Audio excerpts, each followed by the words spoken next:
Good morning, people. Hi, it's Amazon. Flash briefing. Jamie, here's your flash briefing.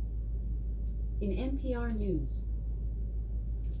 Live from NPR News in Washington, I'm Windsor Johnston. Secretary of State Antony Blinken met with Chinese President Xi Jinping, capping off 2 days of high-level talks in Beijing. But as NPR's Emily Fang reports, the two sides are not expecting any diplomatic breakthroughs at this time. Xi Jinping told Blinken he hopes the U.S. can make, quote, positive contributions to stabilizing China-U.S. relations. He brought up his meeting with President Biden in Indonesia last year and said he hoped the two countries could build on progress made there. Xi is expected to visit the U.S. in November, and U.S. diplomats are hoping today's meeting with Blinken can reboot some of the dialogues the U.S. and China once had. This weekend, the U.S. and China also agreed to increase the number of commercial flights between the two countries. The number of flights had dropped to just a fraction of previous volumes during the pandemic. Emily Fang, NPR News, Taipei. Severe storms producing at least 2 tornadoes over the weekend ravaged the central southern plains, leaving a path of destruction in their wake. Robbie Korth of member station KOSU reports more than 200,000 customers are without power in Oklahoma. Severe weather battered Texas and Oklahoma, leaving utility workers and first responders scrambling. Storms brought winds, snapping tree limbs, and pelted the region with large damage caused hail. Major roads and highways were shut down, and state officials advised motorists to continue to use caution when traveling. National Weather Service forecasts show little predicted severe weather in the future, but danger remains. Power outages persist, especially in Tulsa, where temperatures in the mid-90s this week has the city opening up cooling centers for people who have lost power and therefore air conditioning, a necessity in the region with high heat and humidity following the storms. For NPR News, I'm Robbie Korth in Oklahoma City. The British Parliament is debating penalties for Boris Johnson, who was found to have violated his own government's pandemic lockdown rules. NPR's Lauren Frere reports the former Prime Minister has already quit Parliament in protest. Johnson's former colleagues are expected to deny him a pass to ever enter the Parliament building unescorted again. It's a privilege that's customarily granted to all other former members.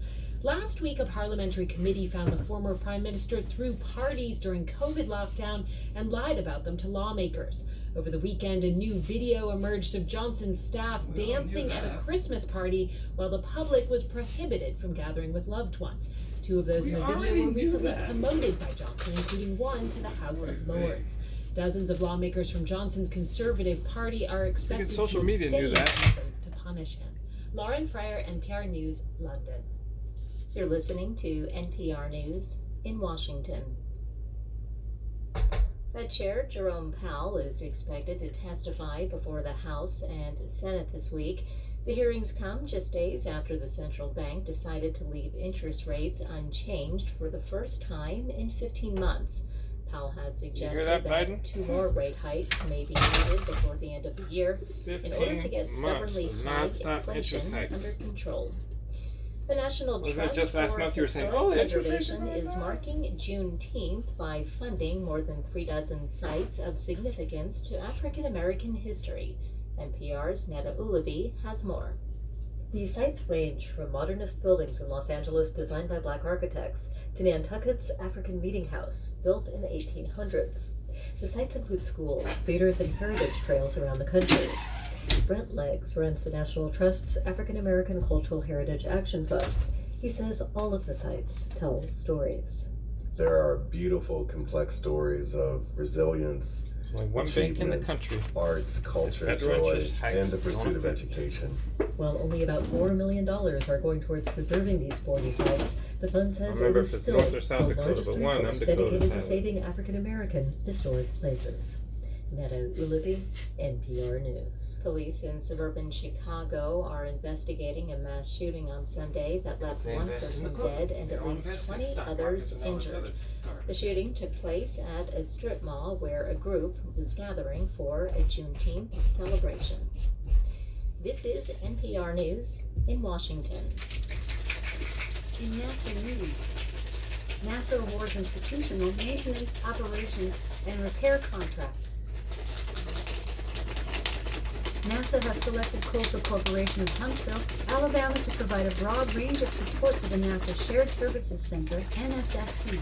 The contract includes support for financial management, human resources, procurement, and other services the NSSC provides.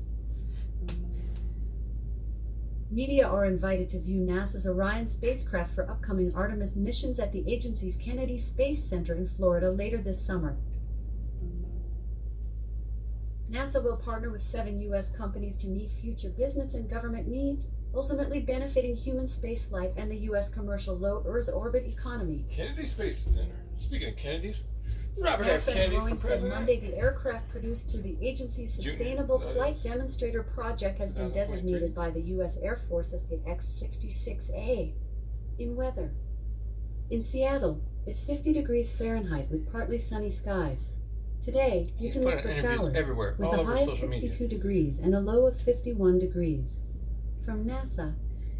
NASA awards running for president the institutional old-fashioned maintenance, way. operations, and Going repair out there, talking to contracts. the public, going to the borders.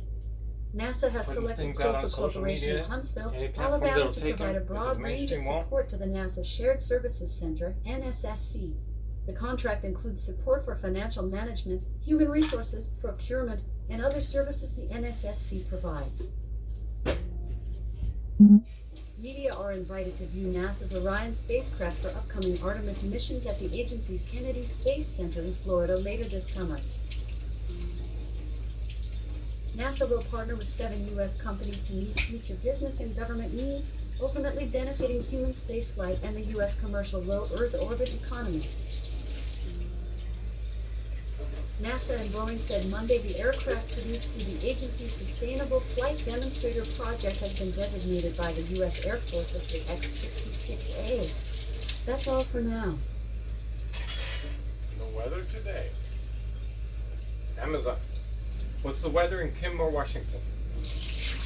In Kenmore, Washington, it's 51 degrees Fahrenheit with mostly cloudy skies.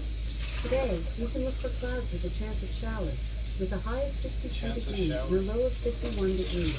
Alright. By the way, I have a routine you might like. I can tell you the weather when you dismiss your alarm. Do you want to try it? No, I already have it set up now. I don't know that.